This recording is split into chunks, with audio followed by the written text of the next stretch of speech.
people are happiest when they're striving to reach a goal. When you're dealing with a challenge and focused on a goal, you're not self-absorbed. So in a sense, not only are you getting them to contribute to the organization, but you're making them happier in themselves.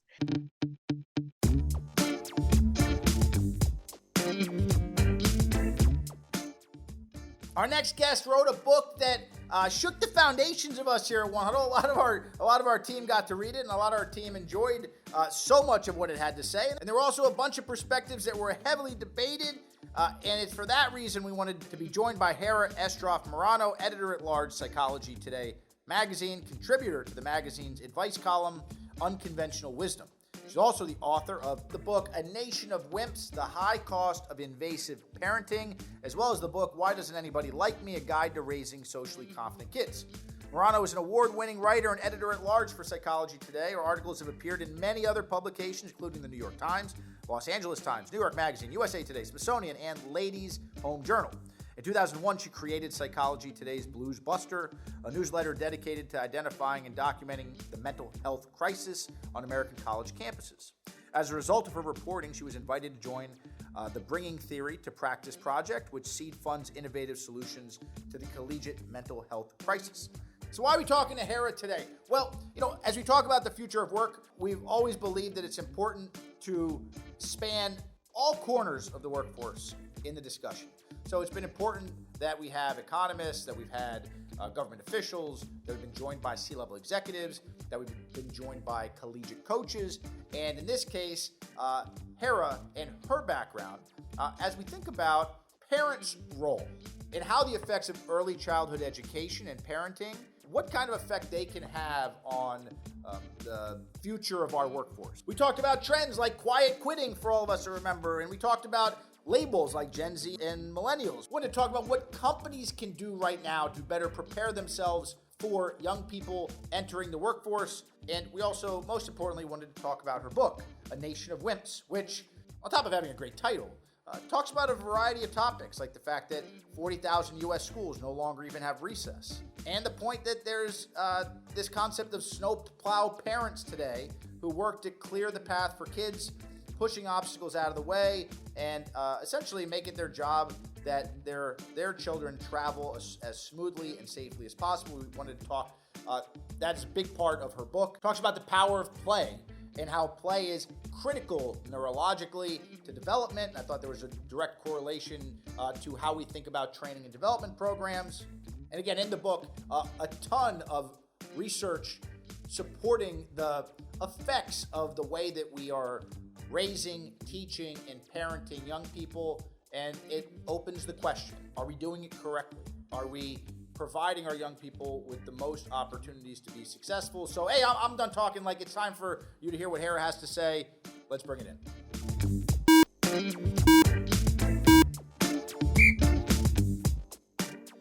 For background, I was given your book by a friend who was a teacher at a university, and when in all honesty, when she first sent it to me, I was kind of offended. I was wondering if she was trying to send me a message based off the title. But Hara, I'd love to, maybe you could open us up by sharing some background on maybe not just yourself, but what made you write the book, A Nation of Wimps?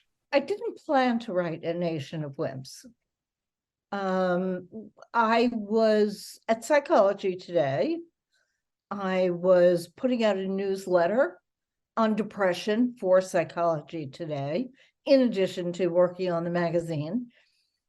And I got wind of the fact that there was a one-sentence article in the Chronicle of Higher Education, something to the effect that there were rising rates of anxiety on college campuses. Just one sentence. And being in New York and having just fledged two sons into the world, I thought, oh, I'm sure I know why there are higher rates of anxiety in the Northeast. It's all that pressure to get into Harvard. So I did what any responsible reporter would do. I called Harvard and I called. I directed my call to the head of the campus counseling center, who happened to be the head of the student health center, also the mental health center.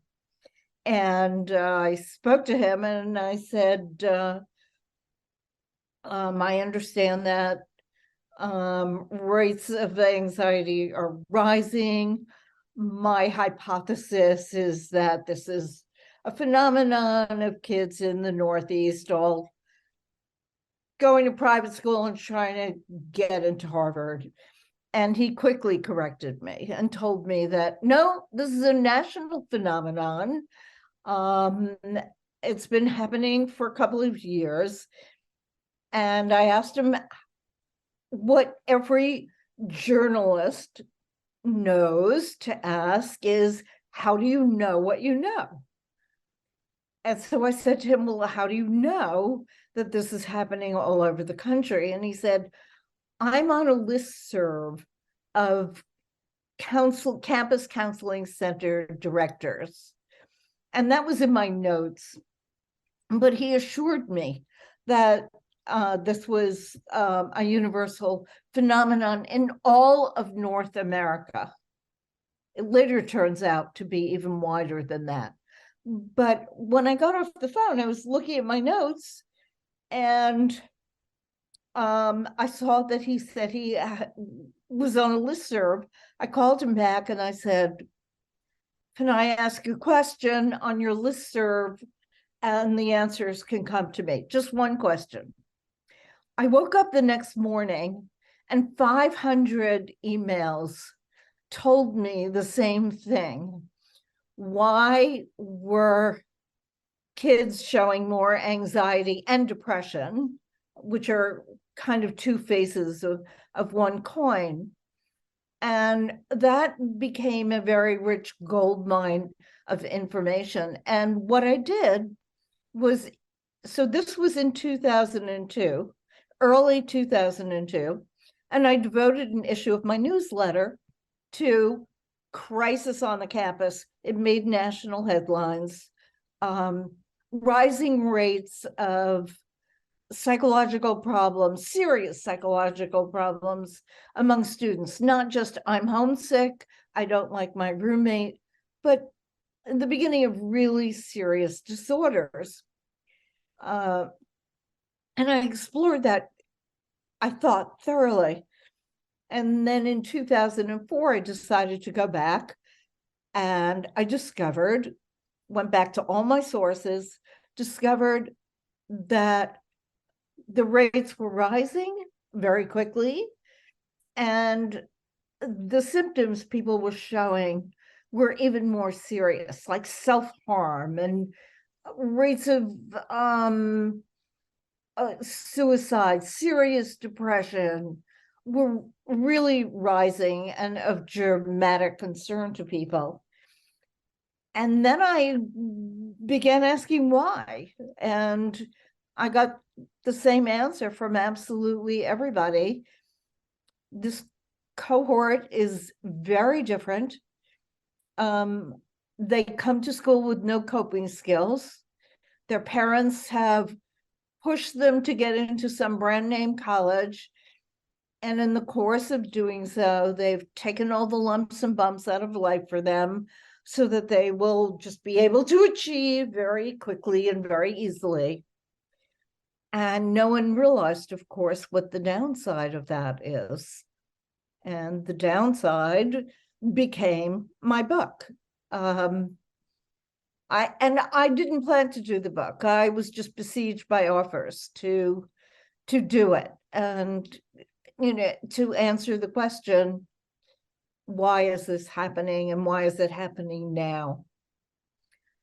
So, what was the initial reaction? The book came out, I believe, in 2008. What was the initial wave of reaction from folks when you were talking about it? Well, something interesting happened before then. So I initially wrote an article in Psychology Today, came out at the end of 2004. And that article was called The Nation of Wimps. And immediately, just immediately, I was inundated with offers to speak. And the first place I was asked to speak was at Notre Dame University. I was the featured speaker on Faculty Day.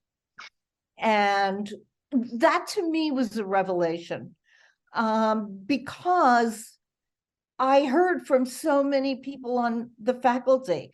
The deputy, the dean of the Mendoza Business School wrote me a 9-page letter telling me what was different about the students and how rapidly it had changed.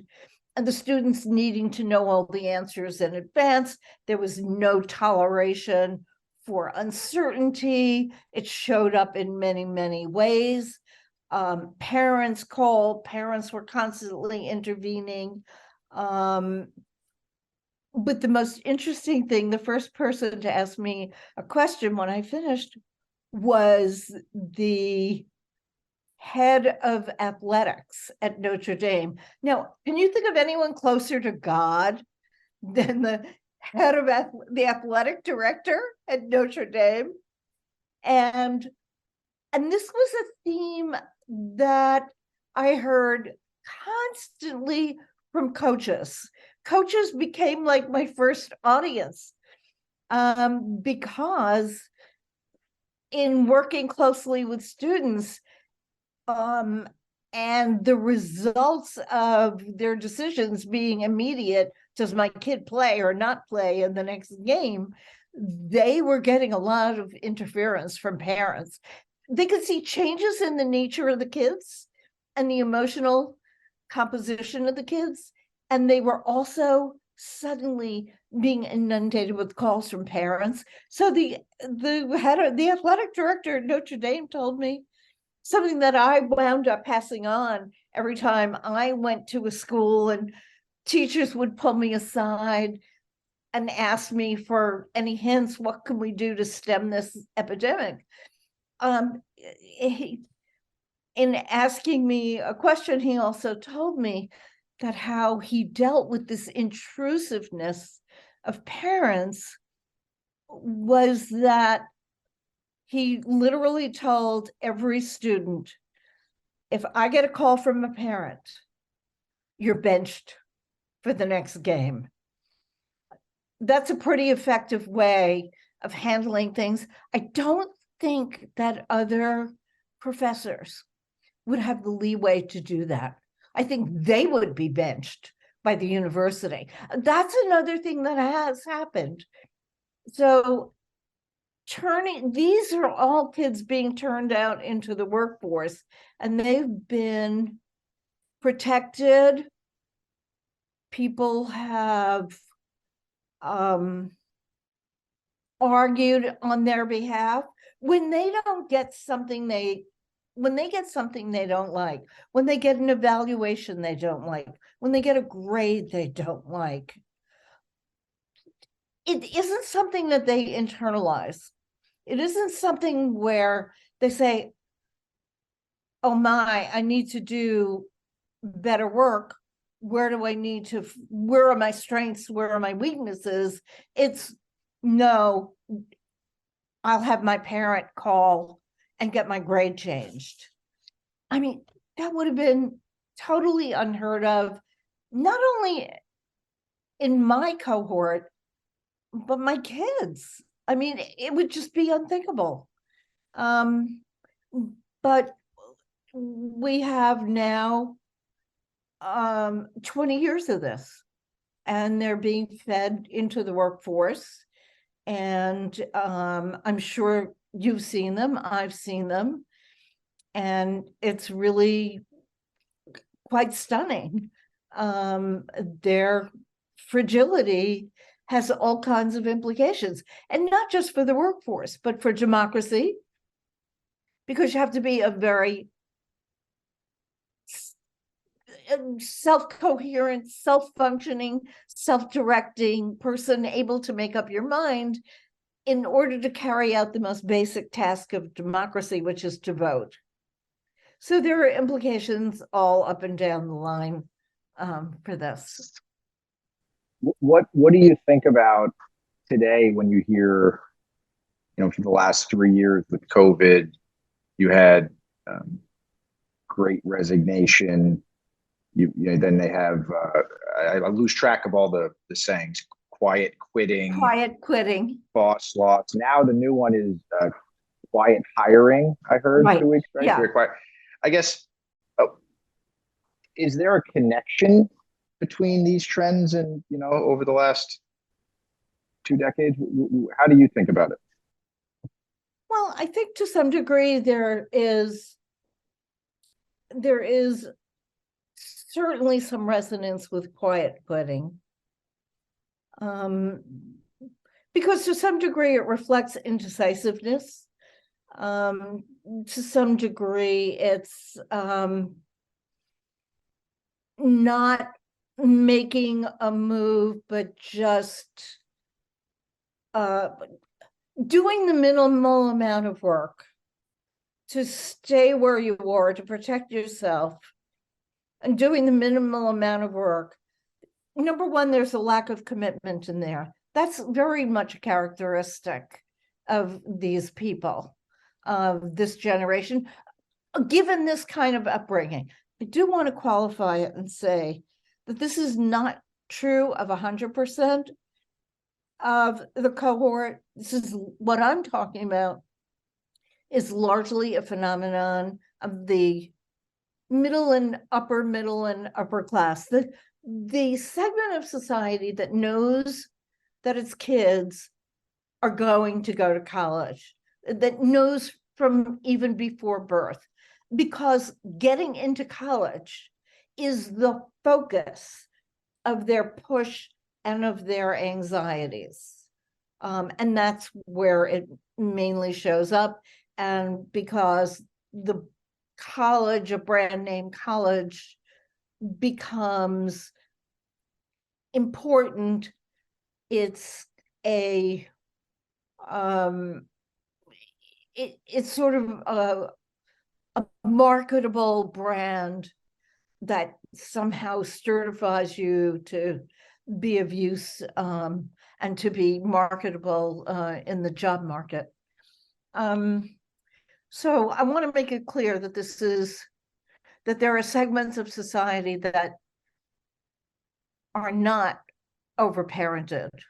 I wish the parents who overparented would kind of spread out their parenting and deliver some of it to the kids whose parents are much too busy trying to make a living and struggling to make a living, and equalize things a bit.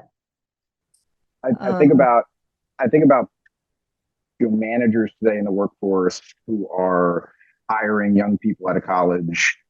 And I know, speaking for me in my business, 15 years ago, hiring a young person out of a university into an internship program, and always worked with sales teams. So, a young person coming into a sales role and earning commission and growing through in a performance environment, it has become increasingly more difficult to find. And it's not a skill. I don't believe it's necessarily a skill problem, but it's become increasingly difficult to find young people at the same age with the drivers and the motivation necessary to approach that task the right way. And I wonder, I guess, what can I do as a coach? What can managers, coaches that are responsible for onboarding and what can they do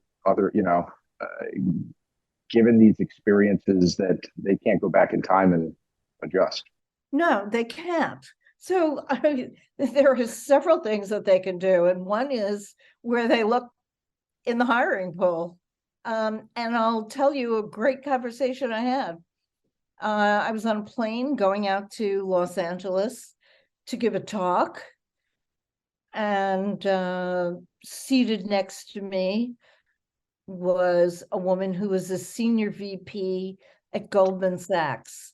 Now, I don't know a parent who wouldn't give their left arm to have their kid hired out of college, by Goldman Sachs. And she asked me what I was doing, what was I going to be talking about in LA? And I told her, and she said, oh my God, she said, I am not a parent, but I hire lots of kids. And she said, and this is exactly how she said it. She said, I will not hire any more the fancy kids, air quotes around fancy kids, meaning the kids coming from privileged backgrounds and private schools. She said, I will hire only the kids, first generation immigrants, because they've never had anyone running interference for them. They can problem solve, they can function on their own. That was an eye opener for me. So that's one thing. Where do you look for to hire? And it turns out that there are colleges in New York City that predominantly serve that first gen of college students. And I learned from one of them, Baruch College, that they have an extraordinarily high rate of the kids being hired into these firms for precisely the reason that I mentioned, and that senior VP clued me into. So number one is where you look to hire. You may have to teach those kids some of the cultural skills, but those are very quickly remediable, and those kids are smart. They catch on very quickly. So you might have to teach them which fork to use when they're going to a very fancy awards dinner or something. But the kids who are emotionally fragile, they're a lot harder to manage and deal with because you can't give them feedback. You can't give them direct feedback. That's something that they really can't take, nor are they as resilient and flexible as people need to be in this work economy. So one of the things that managers can do is establish, well, anyone who's managed anyone in this generation knows that they need constant feedback. There's so much uncertainty about themselves, about how good they are, how well they're doing, and they can't read any signals, that they need constant reassurance. It's terribly demanding of managers, takes up a great deal of time. So I think that one thing managers can do is if they hire from that pool of kids, they can establish a relationship in the beginning. Hey, look, what do you need from me? Here's the way I work. I can't stop to give feedback every 10 minutes. But if you're not hearing anything negative from me, you can assume that everything is on track. Otherwise, you have these kids sitting there paralyzed with anxiety, an inability to work, and certainly detracting from their productivity. So that becomes an important tool. Yeah, the communication one is very valid. I grew up from South Florida, and I grew up in a environment playing high school football, and said the coaches never led with why. They explained it later, but when they told you to do something, you never asked why. And I talked to I always go home to Miami, and I always go and have lunch with Coach. So I always go back to see Coach once a year, and he's at the end of his career, and he made the comment. He goes, "You cannot." He goes, "We'd probably be put in prison for the stuff we did to you all." And he talks about he continued to win championships with young people. And on top of not allowing parents anywhere near the field on practice. To your earlier point, he talked a lot about how you had to adjust your communication style and had to lead with why and be okay with it and tell people why this drill makes sense and why you're asking them to do it. And that was some coaches won't, some coaches retired because they wouldn't make that change. Some have adjusted and still been successful. Yeah, I mean, as I said, the coaches have been almost the point people. They were certainly my first fans. I mean, I heard from them utterly immediately. And we're talking head coach at Yale, assistant director of athletics at Yale, at Notre Dame. I heard from people. But the need for reassurance that these kids, keep saying kids, but these young people have, it's very hard for managers to deal with. And I think they have to set the boundary right at the beginning. Otherwise, they're going to find a real lack of productivity and this deathly uncertainty that will be paralyzing the reports. So their direct reports. The other thing I had written down that I kind of looked at it from another vantage point was just like hiring managers are trying to avoid the fancy kids or avoid the candidates who came from an environment they know won't work for them. I feel like from the point of view of the first generation immigrant or the student, the young person that came from the right environment, they got to avoid the invasive HR people who are also invasive parents, who are also afraid of some of the things you talk about in this book, like not being afraid of failure and challenging and using play and struggle being important to learning. That's not a common, there's a lot of HR teams that are deathly afraid of failure and challenge and making people uncomfortable. So I don't know what you think about that, but I thought about, for a lot of people who want to make sure they work in the right organization, they have to almost keep their eyes, keep lookout for the managers or HR people who aren't a good fit for them either. Yeah, challenge is a basic principle of life. First of all, evolution requires challenge. I mean, you don't change if you're very comfortable doing what you're doing. Your environment changes, there's a challenge, you need to meet it. This is how life evolved on Earth, by challenge and adaptation to the challenge, rising to meet the challenge in some way. Most of us don't perform very well unless we're given a challenge. And then we summon our resources because we have an inner, or including all of these, we have an inner desire to do well. It's part of the way we see ourselves, or because we want to please someone and we want others to think well of us. So challenge is absolutely necessary. People perform well when challenged. If you remember your favorite professors and teachers in school, they weren't the easy graders. They were the ones who challenged you the most. So it's always really important to remember that.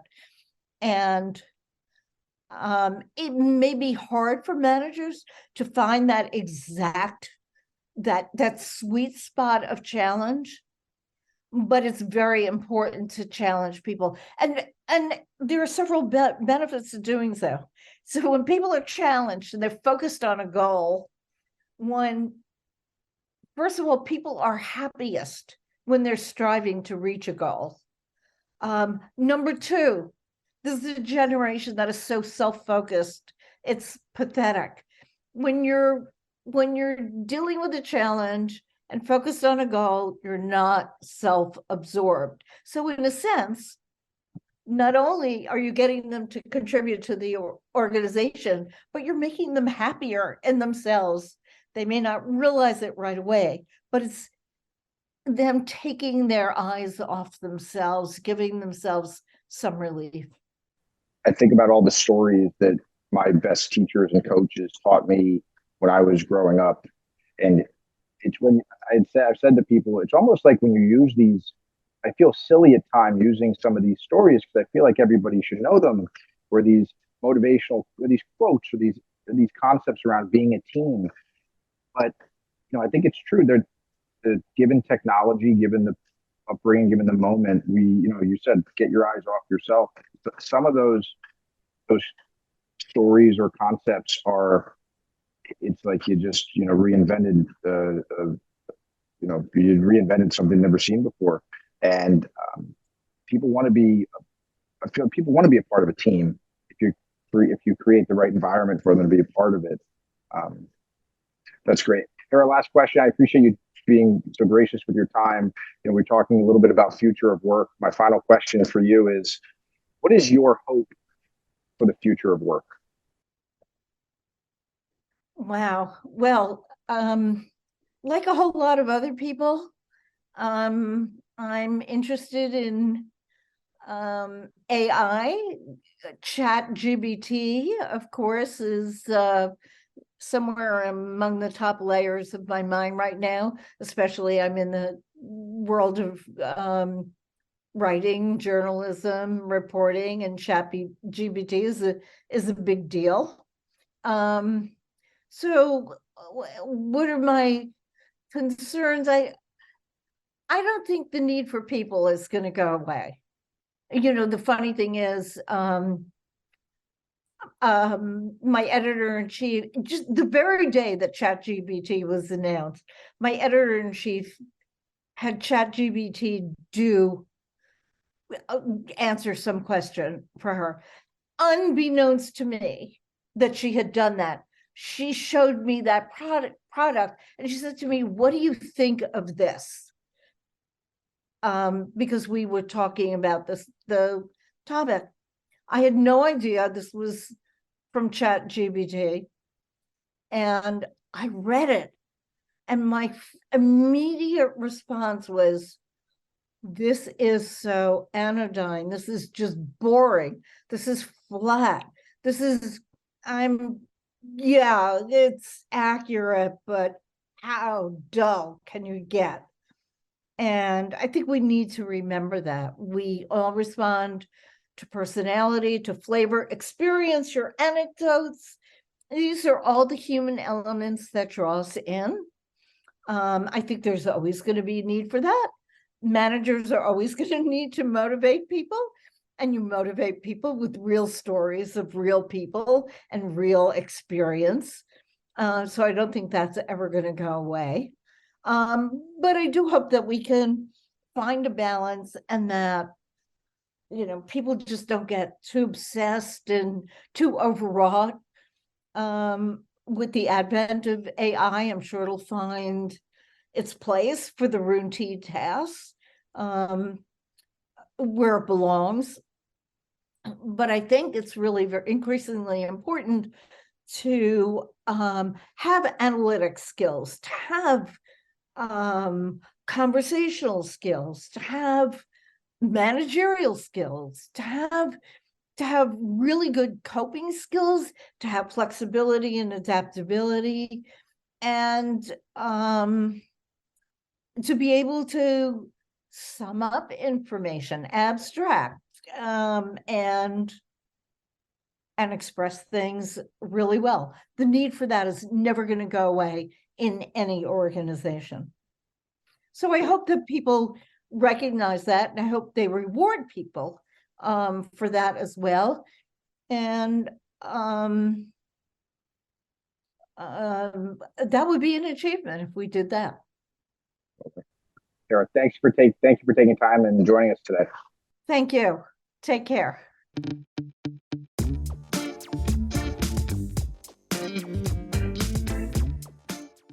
It's really hard to squeeze so many of the highlights that I have from Hara's book into a single conversation. And while I think it's important to highlight her point of view around, this perspective around fancy kids, and her perspective around there being a direct correlation between the challenges that maybe have arisen through parenting styles and the challenges managers have with coaching and motivating and inspiring workers, and even like the challenges around our school system, around how the way that we have designed education and designed our environments maybe need to be considered as we work to build a environment where all of our young people have a chance to be successful in our workforce today. All that aside, I think one of the important takeaways I had is her perspective of challenge. This perspective that failure is something that is part of the process. It's not about just toughening up. It's about being okay with struggling and reaching, and even as far as to say that it is an essential skill to be able to handle challenges. And it's important to provide those challenges to others as leaders and teachers in our communities so that people become better and happier when they're being challenged. Sounds like a game, Jaime, to me. I don't know about you. So much about the points that are being made by Hara, are not just isolated to parenting. If we can be invasive parents, we probably can also be invasive managers. We do have and she says this in the book, not attention deficit disorder, an experience deficit disorder, where we're not giving or providing enough experiences to young people so that they can form the necessary habits that form critical skills. And as managers, some of our styles and some of our approaches and some of our behaviors may check the same box as invasive parents and not create the right types of outcomes that we want. Struggle is important. Struggle is challenge. Talk about games a second ago. Play and these types of tools make you more flexible as a person, as an individual, as an employee. And as I think about all of the changes that are happening in the future of work, I think about the fact that McKinsey comes out with data studies supporting the point that 30 to 60% of the functions that make up a job are going to change in the next decade.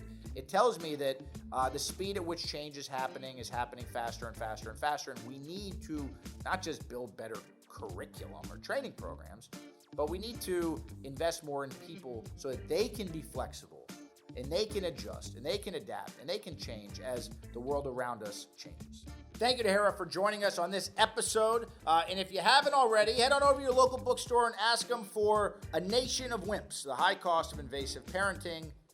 Now, don't forget to subscribe to Bring It In so you never miss an episode. We've got some awesome guests lined up that you're not going to want to miss. Now, back to work.